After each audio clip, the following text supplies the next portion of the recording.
بسم اللہ الرحمن الرحیم الحمد للہ وکفى وسلام علی عباده الذین اصطفى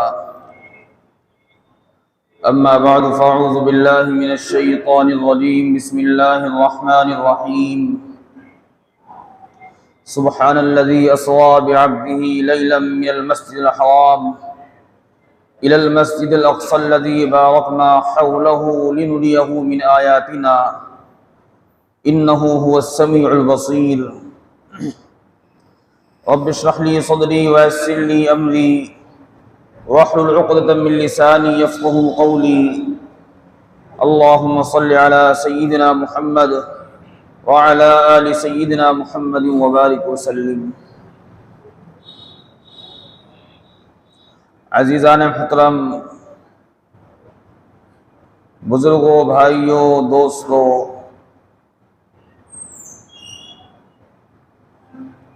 قرآن کریم کی ایک آیت تلاوت کی ہے. اس میں اللہ رب العزت نے حضور اکرم صلی اللہ علیہ وسلم کو جو سفر معراج عطا فرمایا تھا، آپ علیہ السلام کو آسمانوں کی سیر کرائی گئی تھی، اور اللہ رب العزت نے جو اپنے دیدار کا موقع اور گفتگو کا موقع دیا تھا، اس تعلق سے اس آیت میں بیان فرمایا گیا ہے.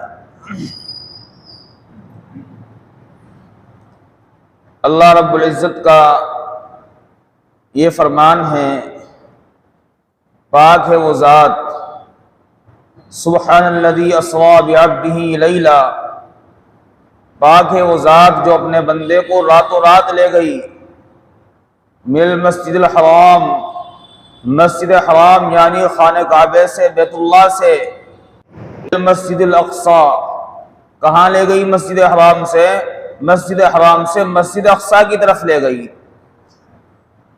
بارکنا حولہ، مسجد اقصی کے ارد گرد اللہ رب العزت نے برکتیں عطا فرمائی ہیں.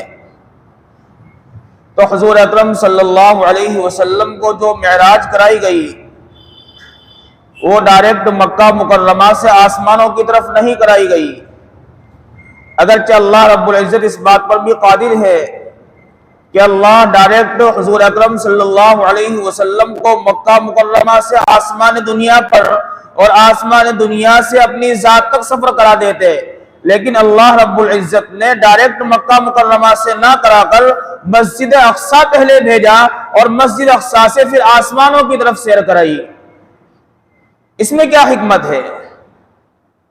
اور حضور اکرم صلی اللہ علیہ وسلم جب معراج کے سفر پر گئے تو فرشتوں نے آپ علیہ السلام کو آ کر اٹھایا، آپ کے سینے کو چاک کیا اور اس کو دھل کر پھر سینے کو اسی طرح سے سل کر، جسے شق صدر کہا جاتا ہے، اور اس کے بعد براق کو لایا گیا اور براق پر آپ کو سوار کر کے مسجد اقصی کی طرف لے جایا گیا. اور اس کو معراج نہیں کہتے بلکہ اس کو اسراء کہتے ہیں. مسجد حرام سے مسجد اقصی تک جو سفر ہے اس کو معراج نہیں بلکہ اس کو اسراء کہتے ہیں، اور جو مسجد اقصی سے اللہ کی ذات تک کا سفر ہے اس کو معراج کہتے ہیں. اسی مسجد اقصی میں جب حضور اکرم صلی اللہ علیہ وسلم پہنچے تو تمام انبیاء اور ان کے ارواح وہاں موجود تھی. آدم علیہ السلام سے لے کر عیسیٰ علیہ السلام تک، کوئی رسول ہو یا پیغمبر ہو، کوئی نبی ہو، جو بھی اس کڑی کا اور جو بھی اس سلسلے کی کڑی ہے، سارے کے سارے نبی، سارے کے سارے رسول مسجد اقصی میں موجود تھے. جب حضور اکرم صلی اللہ علیہ وسلم مسجد حرام میں پہنچتے ہیں، مسجد حرام سے مسجد اقصی میں پہنچتے ہیں، تو اللہ رب العزت کی طرف سے یہ حکم ہوتا ہے کہ آپ تمام نبیوں کو نماز پڑھائیے. تو حضور اکرم صلی اللہ علیہ وسلم نے تمام انبیاء کی جو امامت فرمائی وہ مسجد اقصی کے اندر فرمائی، اور حضور اکرم صلی اللہ علیہ وسلم کو خطاب دیا گیا کہ امام الانبیاء، نبیوں کے امام ہے. اور پھر وہاں سے حضور اکرم صلی اللہ علیہ وسلم کو معراج کا سفر کرایا گیا. آج یہ جو گفتگو کرنے کا مقصد ہے، اس وقت مجھے مسجد اقصیٰ کی جو تاریخ ہے اس پر تھوڑی سی روشنی ڈالنی ہے۔ وقتوں تو اگرچہ محدود ہوا کرتا ہے، لیکن جو چند ضروری باتیں ہیں جو ایک ایک ایمان والے کو یاد ہونا ضروری ہے، ہماری نسلوں کو، ہمارے بچوں کو ان کا پتہ ہونا ضروری ہے، یہ علماء کی اور داعین کی اور دین کو پہنچانے والوں کی ذمہ داریاں بنتی ہیں۔ قرآن کریم ایک عظیم کتاب ہے۔ اللہ جل جلالہ عمن والہ نے جب قرآن کریم کو نازل فرمایا تو قرآن کریم کے اندر وہ تمام احوال بیان فرمائے جو پیدا ہونے سے پہلے ہوئے ان کو بیان فرمایا، جو پیدا ہونے کے بعد ہوئے ان کو بیان فرمایا گیا، اور جو مرنے کے بعد حالات آئیں گے قرآن کریم میں ان کو بھی بیان فرمایا گیا۔ آج ہم ان چیزوں سے بے خبر ہیں، ہمیں معلوم ہی نہیں ہے کہ قرآن کریم کیا ہے، قرآن کریم کے اندر اللہ کیا فرماتا ہے۔ امت کا 80% طبقہ اس سے بے خبر ہے، اور سب نے یہ سمجھ لیا ہے کہ تو صرف علماء کی ذمہ داری ہے کہ قرآن کریم کو سمجھے۔ عزیزو، یہ بات نہیں ہے، بلکہ قرآن کریم کو سمجھنا، قرآن کریم کو پڑھنا، یہ ایک ایک فرد امت کی ذمہ داری بنتی ہے۔ جس نے قرآن کریم کو نہیں سمجھا وہ قرآن کریم کو کیا جانے گا کہ قرآن کریم کیا ہے۔ تو اس وقت امت جن حالات سے گزر رہی ہے، ہر جگہ مسلمان مغلوب ہے، ہر جگہ مسلمان ذلیل ہے، ہر جگہ مسلمان رسوا ہے، ہر جگہ مسلمان مارا جا رہا ہے، تو یہ کوئی نئی بات نہیں ہے۔ یہ تو اللہ تعالیٰ نے حضور اکرم صلی اللہ علیہ وسلم پر جب قرآن کریم نازل فرمایا تھا اس زمانے میں یہ چیزیں فرما دی گئی تھی، لیکن ہم ان چیزوں سے بے خبر ہیں۔ اسی لیے جب مسلمانوں پر حالات آتے ہیں تو پوری دنیا شور مچاتی ہے کہ یہ ہو گیا، وہ ہو گیا، یہ ہو گیا، وہ ہو گیا۔ شور کیوں مچاتی ہے؟ کیونکہ ان چیزوں کا ہمیں علم ہی نہیں ہے، ہم نے قرآن کریم نہیں پڑھا، اور حضور اکرم صلی اللہ علیہ وسلم کی مبارک زبان سے یہ ساری چیزیں تقریباً آ چکی ہیں، لیکن ضرورت اس بات کی ہے کہ ہم ان کو سمجھیں، ان سے باخبر ہوں، اپنی نسلوں کو بتلائیں یہ چیزیں۔ اور ساری چیزیں آئی، لیکن ہم نے کیا سمجھا کہ تو صرف علماء کی ذمہ داری ہے، علماء سمجھتے ہیں، علماء پڑھتے ہیں، علماء پڑھاتے ہیں۔ قرآن کریم کو سمجھنا یہ ضروری ہے۔ جب ہم سمجھیں گے تو ہمارا ایمان مضبوط ہوگا، کیونکہ کل قیامت کے دن ہمیں اللہ کے سامنے پیش ہونا ہے، اور ہماری ذات میں وہ صفات نہیں ہے کہ ہم اللہ کے سامنے پیش ہو سکے۔ اس لیے ہمیں مختلف حالات سے، آگ کی بھٹیوں سے گزار کر بنایا جائے گا۔ جب ہم ایک قیمتی انسان بن جائیں گے پھر ہم اس قابل بنے گی کہ ہم اللہ کے سامنے پیش ہو سکیں۔ اور آج یہ مضمون بیان نہیں کیے جاتے، ہم نے تو دین کو صرف چند چیزوں میں محدود کر لیا کہ نماز پڑھتے رہو، روزے رکھتے رہو، اور اس کے بعد جو تسبیح پڑھتے رہو، اور یہی سب کچھ ہے۔ یہ سب کچھ نہیں ہے، بلکہ اسلام کی ایک عظیم عبادت جہاد ہے۔ جب تک امت جہاد کرتی رہی، امت نے اعلاء کلمت اللہ کے لیے اپنی جانوں کو نچھاور کیا اور قربانیاں دیتی رہی، اس وقت تک کوئی بھی دشمنان اسلام، کوئی بھی باطل مسلمانوں کی طرف آنکھ نہیں اٹھا سکا۔ لیکن جب سے ہمیں اپنے بچے محبوب ہو گئے، دنیا کی چیزوں کی محبتیں ہمارے دلوں میں گھس گئی اور ہمارے دل مردہ ہو گئے، اس وقت سے ہم پوری دنیا کے اندر پریشان ہیں۔ اگر اس وقت ذلت اور رسوائی کا کوئی نام ہے تو وہ مسلمان ہے۔ اس لیے اس مضمون کو بیان کرنا ضروری ہے۔ لوگ کہتے ہیں یہ تو سیاست کی باتیں ہیں، میرے بھائی یہ سیاست نہیں ہے. اگر یہ سیاست کی باتیں ہیں اور اس کو بیان کرنا ناجائز ہے تو وہ نکال دو نا قرآن کی آیت جو 15ویں پارے کے شروع میں ہے, جو اللہ کہتا ہے سبحان الذی اسریٰ بعبدہ لیلا من المسجد الحرام الی المسجد الاقصی. جب تک قرآن موجود ہے, قرآن کی آیت موجود ہے, مسجد اقصی کو بیان کیا جاتا رہے گا. اور کوئی یہ کہ تو سیاست ہے تو پھر امت کا مزاج یہ ہو گیا, امت کو تو وہ چیزیں برداشت ہونے لگی. آج لوگ آ کر کہتے ہیں کہ جہاد کی آیتوں کو قرآن کریم سے نکال دیا جائے اور امت اس سے خوش ہوتی ہے. یاد رکھو, مصلحت پسندی کا دوسرا نام بزدلی ہے.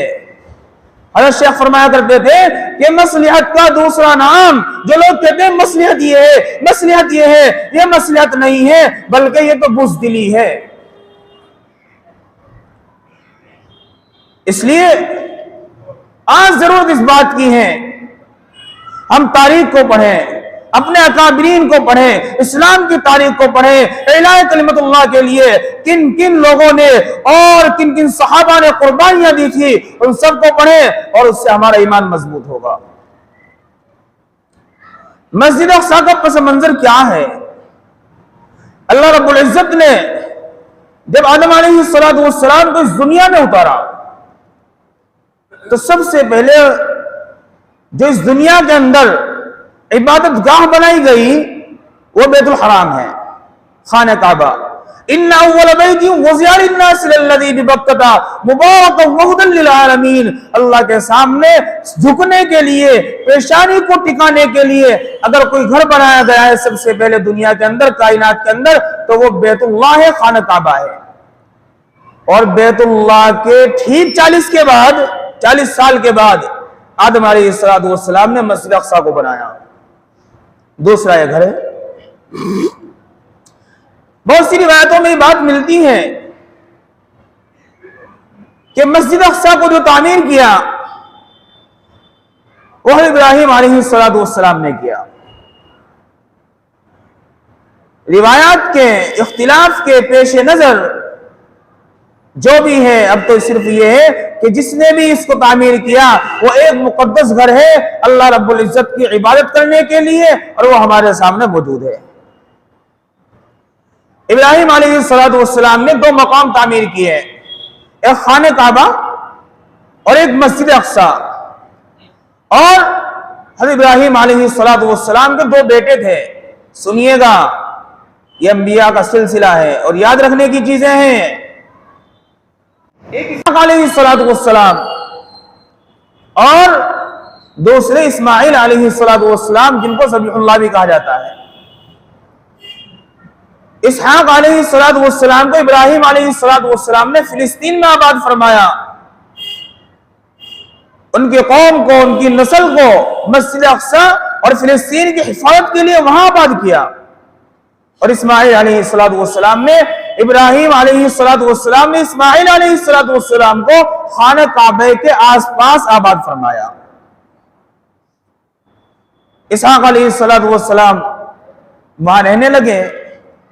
وقت گزرتا گیا, شب روز گزرے, حالات پلٹے, اور اسحاق علیہ السلام کی نسل میں ایک نبی, دوسرے نبی, تیسرے نبی آتے رہے. ہزاروں نبی اسحاق علیہ السلام کی نسل میں گزرے, جنہیں بنی اسرائیل کہا جاتا ہے. اگر نام لیا جائے تو سارے نام تو نہ کتابوں میں موجود ہیں نہ تاریخ میں موجود ہیں. چند نام انبیاء کے ملتے ہیں جو اسحاق علیہ السلام کی نسل میں آئے. البتہ اتنی بات ضرور ہے کہ ہزاروں پیغمبر اور ہزاروں رسول اسحاق علیہ السلام کی نسل میں آئے. حضرت اسحاق علیہ السلام, یعقوب علیہ السلام, یوسف علیہ السلام, حضرت زکریا علیہ السلام, یحییٰ علیہ السلام, شیش علیہ السلام, یوشع علیہ السلام, اور موسیٰ علیہ السلام, اور داؤد علیہ السلام, سلیمان علیہ السلام, اور عیسیٰ علیہ السلام. ایک لمبی فہرست ہے اسحاق علیہ السلام کی نسل میں جو انبیاء آئے. یہ آباد رہے وہاں. وقت گزر رہا تھا, حالات اسی طرح کے چل رہے تھے. کہ نبی اسحاق علیہ السلام کا تو انتقال ہو چکا تھا، ان کے بعد نبی آتے رہے، تو بہت سے نبیوں نے بیت المقدس کو چھوڑ کر مصر کی طرف ہجرت فرمائی. جیسے یوسف علیہ السلام کا قصہ مشہور ہے کہ انہیں کنویں میں ڈال دیا تھا، پھر وہ ایک قافلے کے ہاتھ لگ گئے اور اس طرح کرتے کرتے وہ مصر پہنچ گئے، آنے والے وقت میں وہ مصر کے بادشاہ بن گئے. کل ملا کے سلسلہ چلتا رہا. موسیٰ علیہ السلام کا زمانہ آیا. اب موسیٰ علیہ السلام بھی مصر میں پائے گئے، اور جب موسیٰ علیہ السلام کو نبوت عطا فرمائی گئی تو اس وقت فرعون بادشاہ تھا مصر کا. مصر میں جو بھی بادشاہ ہوا کرتا تھا اس کا لقب فرعون ہوا کرتا تھا، لیکن اس کا نام بھی فرعون ہی تھا، اور ایک سخت گیر سنگ دل بادشاہ تھا جس نے پورے بنی اسرائیل قوم کو اپنا غلام بنا لیا تھا. ان کے بچوں کو ذبح کیا، ان کی عورتوں کو اور ان کے گھروں کو تباہ و برباد کر دیا. اللہ تعالیٰ نے موسیٰ علیہ السلام کو پیدا فرمایا اور فرعون کو اور اس کے لشکر کو شکست دی، انہیں تباہ و برباد کر کے موسیٰ علیہ السلام اور ان کے قوم کو غلبہ دیا. اس کے بعد جب فرعون سے ان لوگوں کو چھٹکارا ملا تو اللہ تعالیٰ کا ایک حکم نازل ہوا کہ اے موسیٰ، تم اور یہ جو ساری قوم ہے تمہاری، یہ سارے کے سارے اپنے وطن اصلی بیت المقدس کی طرف لوٹو. تمہارا اصل وطن وہی ہے، اصل جگہ وہی ہے، تمہیں وہاں لوٹنا ہے. حضرت موسیٰ علیہ السلام نے اپنی پوری قوم کو یہ پیغام سنایا اور یہ کہا کہ تمہیں وہاں جانا ہے، اور وہاں جا کر جو وہاں قوم آباد ہے، اور بیت المقدس میں جو قوم قابض ہے، قوم عمالقہ، وہ بھی ایک بہت طاقتور قوم تھی، تمہیں ان سے جا کر جہاد کرنا ہے، اور اللہ کا یہ وعدہ ہے کہ اللہ تمہاری مدد کرے گا اور تمہیں فتح دے گا. بہرحال موسیٰ علیہ السلام اور ان کا پورا لشکر جو ہے وہ مصر سے چل دیے لڑنے کے لیے. اب راستے میں قوم کے اندر ہر طرح کا آدمی ہوتا ہے، تو کچھ آدمی یہ کہنے لگے کہ اے نبی، اے ہمارے پیغمبر، ہم یہ چاہتے ہیں کہ ہمارے وہاں جانے سے پہلے فلسطین میں چند نمائندے بھیجے جائیں تاکہ وہ اس بات کا پتہ کریں کہ جس قوم سے ہماری لڑائی ہونے والی ہے وہ ہم سے کمزور ہے، طاقتور ہے. تو نہیں پتہ چلا بھائی وہ تو بہت طاقتور ہے، وہ تو بہت طاقتور ہے. تو ساری قوم یہ کہنے لگی انت وربک فقاتلا انا ہاہنا قاعدون. موسیٰ، تم اور تمہارا رب لڑنے کے لیے جاؤ، ہم تو یہیں بیٹھے، ہم نہیں جانے والے. تو اللہ تعالیٰ کا حکم انہوں نے توڑا اور نافرمانی کی، تو اللہ تعالیٰ نے ان پر عذاب نازل فرمایا، اور پوری بنی اسرائیل جو ہے 40 سال تک میدان تیہ میں حیران و سرگردہ رہے. ان کی عقل نے کام کرنا چھوڑ دیا. گھروں سے نکلے ہوئے تھے تو ایک بہت بڑا میدان تھا، اسی میں گھومتے رہے، صبح کو اس سے چلنے کی کوشش کرتے تھے اور شام کو پھر وہیں پہنچ جایا کرتے تھے. اس میدان سے نہیں نکل پائے. 40 سال اسی طرح سے گزر گئے، یہاں تک کہ موسیٰ علیہ السلام کا بھی انہی 40 سال میں انتقال ہو گیا. اور اتنے بڑے نافرمان کہ فرعون کو اپنے سامنے غرق ہوتے ہوئے دیکھا. فرعون کی قوم پر جوؤں کا عذاب آیا، خون کا عذاب آیا اللہ کی طرف سے، اور حضرت موسیٰ علیہ السلام کا عصا ازدحام کے سامنے بنا، لیکن ان کے دل میں یقین نہ ہو سکا. موسیٰ علیہ السلام کا انتقال ہو گیا. اللہ تعالیٰ نے عذاب ہونے کے باوجود ان پر اتنی نعمتیں برسائی کہ انہیں اس میدان میں کھانا بنانے کی ضرورت نہیں تھی. آپ لوگوں نے سنا ہوگا کہ جنت سے من اور سلوہ آیا کرتا تھا، تو یہ وہی ہے بنی اسرائیل، اور وہ اسی میدان میں آیا کرتا تھا. اللہ تعالیٰ نے کہا کھانا بنانے کی ضرورت نہیں ہے، کھانے کی فکر کرنے کی ضرورت نہیں ہے، ہم تمہارا کھانا جنت سے آسمان سے بھیجیں گے. کیونکہ ایمان والی تو تھی قوم، نافرمانی تو ہوئی تھی، لیکن چند دن انہوں نے کھانا کھایا، بڑے بد اخلاق تھے، کہنے لگے ہم نہیں کھانے والے من و سلوہ. پھر کیا کھاؤ گے؟ وَعَدَسِهَا وَبَصَلِهَا، ہم تو کھیرا ککڑی دال کھانے والے لوگ ہیں، ہم تو یہ کھائیں گے. اصل میں یہ تو قاعدہ ہے کہ اگر انسان کو بغیر کسی محنت کے اللہ کی طرف سے نعمتیں مل جائیں تو اس کو قدر نہیں ہوتی. قدر نہیں کی, اللہ نے بند کر دیا. اور انہیں کپڑے دھونے کی ضرورت نہیں تھی, نہ کپڑے بدلنے کی ضرورت تھی. بڑے ہوتے جاتے تھے, کپڑے بھی ساتھ ساتھ جسم کے بڑے ہو رہے ہیں. پھر موسیٰ علیہ السلام کا انتقال ہو گیا. اس کے بعد موسیٰ علیہ السلام کے انتقال کے بعد یہ سب میں جو ہے کوئی اپنی طرف سے باتیں نہیں بتلا رہا. یہ ساری قرآن کریم میں موجود ہیں, اور بہت بڑی تعداد اس مجمع میں ایسی ہوگی جو ان باتوں کو پہلی مرتبہ سن رہی ہوگی. تم کیسے مسلمان ہیں؟ سوال ہوتا ہے یہ, اور فکر کی بات ہے, ہم کیسے مسلمان ہیں؟ ہم کہتے ہیں قرآن ہمارا, قرآن ہمارا. قرآن ہمارا تو ہے, لیکن کیا ہم قرآن کا حق ادا کر رہے ہیں؟ نہیں کر رہے ہیں. اس لیے عزیزو, قرآن کو سمجھنے کی ضرورت ہے. موسیٰ علیہ السلام کے بعد دوسرے نبی آ گئے. پھر ان کے بچے بھی وہیں پیدا ہوتے تھے 40 سال میں, تو وہ بچے بڑے ہو گئے. اب وہ کہنے لگے وقت کے نبی سے, اے اللہ کے نبی, ہم جہاد کرنا چاہتے ہیں اور ہم اپنے وطن کی طرف واپس لوٹنا چاہتے ہیں, بیت المقدس کی طرف. وقت کے پیغمبر نے کہا کہ تم یہ ضد نہ کرو, پھر تم اللہ کا جب حکم آ جائے گا تم نافرمانی کرو گے, پھر تمہارے اوپر عذاب آئے گا. کہنے لگے نہیں, وہ تو ہمارے بڑے تھے, ہم تو نوجوان ہیں, نئی نسل ہے, نیا خون ہے, نیا جذبہ ہے, ہم تو اپنے باطل کی اینٹ سے اینٹ ملا دیں گے. آپ ہمیں اجازت دلوائیے اللہ کی طرف سے. اللہ کی طرف سے حکم آ گیا کہ جاؤ اور جا کر جہاد کرو. اب سارے لوگ چل دیے, بڑی تیاری کے ساتھ جا رہے ہیں. وقت کے پیغمبر نے کہا کہ کامیابی ملنا اور فتح کا ملنا آسان کام نہیں ہے. اللہ تعالیٰ کامیابی سے پہلے, جہاد سے پہلے تمہیں آزمائے گا, اور کامیاب وہی آدمی ہوگا جس کے دل میں تقوی ہوگا. کامیابی کی بنیاد تقوی ہے, اللہ کا خوف ہے. اللہ تمہیں آزمائے گا. کہنے لگے ہم پورے کھڑے اتریں گے. اللہ کا حکم آیا کہ جب تم راستے سے گزرو تو راستے میں ایک نہر آئے گی, اس میں سے پیٹ بھر کے کسی کو پانی نہیں پینا ہے. ہاں ایک آدھ گھوٹ اگر کوئی پینا چاہے تو پی لے, پیاس بھی لگے پانی نہیں پینا ہے. اللہ آزمانا چاہتا ہے اپنے بندوں کو. اب ساری قوم جا رہی ہے.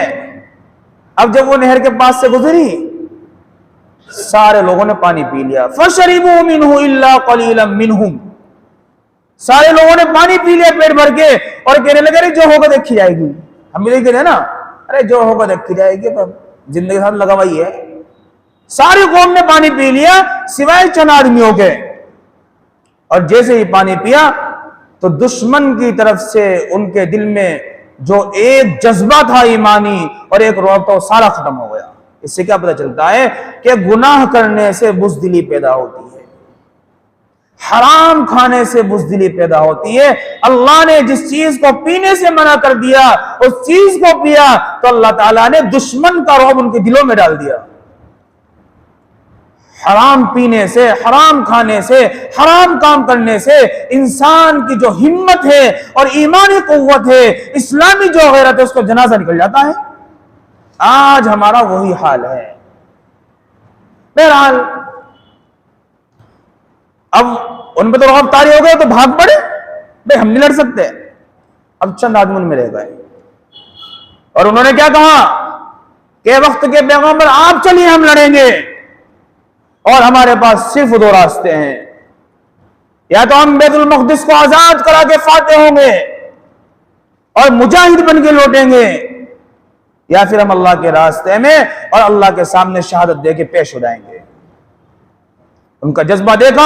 وقت کا پیغمبر اور وقت کا نبی ان چند لوگوں کو لے کر جاتا ہے, اور جب وہاں مسجد اقصی کے سامنے پہنچتے ہیں اور وہاں جنگ ہوتی ہے, دشمن بڑا مضبوط ہے, بڑا طاقتور ہے, اور جو ان کا بادشاہ ہے اس کا نام تھا جالوت. اور وہ جب سامنے آیا بڑا لحیم و شہیم ہٹا کٹا, ان پر رعب طاری ہو گیا. لڑائی شروع ہوئی. مسلمانوں نے اندازہ کر لیا بنی اسرائیل نے کہ ہم ان کے سامنے جم نہیں سکتے, لیکن اللہ کا حکم ہے, اللہ کا وعدہ ہے کہ ہم تمہیں کامیاب کریں گے. ان کے دلوں میں یقین تھا تو انہوں نے اس وقت ایک دعا دی, ربنا افرغ علینا صبرا وثبت اقدامنا وانصرنا علی القوم الکافرین. اے ہمارے رب, ہمارے اوپر صبر کو بہا دیجئے. افرغ کے معنی آتا ہے بہانا, اڈیلنا. یعنی یہ نہیں کہا کہ صبر کی توفیق دے دے, اللہ ہمیں صابر بنا دے, نہیں, وہاں ضرورت تھی بڑے پیمانے پر صبر کی. اے اللہ ہمارے دلوں کو مضبوط بنا دے, ہمیں ثابت قدم رکھ دے. وانصرنا علی القوم الکافرین, اور ہماری کافر قوم کے مقابلے میں مدد فرما دے. یہ دعا کرنی تھی کہ جنگ کا نقشہ بدل گیا اور چند گھنٹوں میں سارے دشمنوں کو تحقیق کر دیا گیا. کچھ بھاگ گئے, کچھ ہلاک ہو گئے, اور ان میں چند لوگوں میں ایک نام ملتا ہے داؤد علیہ السلام کا. اس وقت یہ نہ نبی تھے, نہ پیغمبر تھے, نہ کمانڈر تھے, بلکہ ایک عام سپاہی کی حیثیت سے لڑ رہے تھے. انہوں نے وقت کے اس بادشاہ کو جو قابض تھا, بیت المقدس پر قابض تھا, جالوت, اس کو قتل کر دیا. پھر اللہ تعالیٰ نے انہیں حضرت داؤد علیہ السلام کو وَقَتَلَ دَاوُودُ جَالُوتَ وَآتَاهُ اللَّهُ الْمُلْكَ وَالْحِكْمَةَ وَعَلَّمَهُ مِمَّا يَشَاءُ. طالوت علیہ السلام بھی انتقال فرما گئے. پھر حضرت داؤد علیہ السلام کو اللہ تعالیٰ نے حکومت دی اور نبوت بھی عطا فرمائی. اور انہی داؤد علیہ السلام کے جو بیٹے ہیں وہ سلیمان علیہ السلام ہے. حضرت داؤد علیہ السلام نے پھر اپنے لوگوں کو لے کر وہاں آباد ہوئے اور پھر اس مسجد اقصیٰ کی تعمیر دوبارہ فرمائی. ابھی مسجد اقصیٰ کی تعمیر چل ہی رہی تھی کہ ان کا انتقال ہو گیا. پھر اس تعمیر کو سلیمان علیہ السلام نے پورا کیا, اور پورا بھی انسانوں سے نہیں کروایا بلکہ جناتوں سے اس کو پورا کروایا. اور اس کی تعمیر ہوتے ہوتے ان کا بھی انتقال ہو گیا. جب ان کو یہ اندازہ ہوا کہ میرے انتقال کا وقت قریب آ گیا تو سلیمان علیہ السلام نے غسل کیا, نئے کپڑے پہنے, اور اپنی بیعت سے اس طرح سے ٹیک لگا کر بیت المقدس کے بیچ میں کھڑے ہو گئے, اور ان کا اسی طرح سے انتقال ہو گیا. اور جنات نہیں سمجھ پائے کہ سلیمان علیہ السلام انتقال کر گئے. وہ محنت کرتے رہے. ادھر سے اللہ کا حکم ہوتا ہے دیمک کو کہ سلیمان علیہ السلام کی لاٹھی کو چوسنا اور اس کو ختم کرنا شروع کر دے. جیسے ہی مسجد اقصیٰ کی تعمیر مکمل ہوئی تو سلیمان علیہ السلام کی لاٹھی ٹوٹ گئی اور سلیمان علیہ السلام زمین پر گر پڑے. اسی کو ہیکل سلیمانی بھی کہا جاتا ہے. انشاءاللہ زندگی رہی تو باقی بات بیان کریں گے. ابھی تو مجھے ایک بہت ضروری بات یہ عرض کرنی ہے. یہ ایک لمبی تاریخ ہے اور ہمیں ضرورت اس بات کی ہے کہ ہماری نسلیں اور ہم ان باتوں کو جانیں کہ مسجد اقصیٰ کیا ہے. مسجد اقصیٰ ہمارے قبلہ اول ہے. ہزاروں نبیوں کی قبریں مسجد اقصیٰ کے آس پاس موجود ہے. زکریا علیہ السلام نے جو اپنے بیٹے کے لیے یحییٰ کے لیے دعا کی تھی, یہ ہنالک دعا زکریا ربہ قال رب هب لي من لدنك ذرية طيبة, وہ مسجد اقصیٰ کی محراب میں کی تھی. عیسیٰ علیہ السلام نے بچپن میں جو اپنی پاکدامنی کی, اپنی ماں کی پاکدامنی کی مریم کی گواہی دی تھی, وہ مسجد اقصیٰ میں دی تھی. قال انی عبد اللہ آتانی الکتاب وجعلنی نبیا. اور بہت سارے واقعے, یعنی یہ سمجھ لیجئے گا کہ اسلام کے اندر اگر 100% واقعات ہیں تو 90% واقعات اسی مسجد اقصیٰ میں ہوئے ہیں.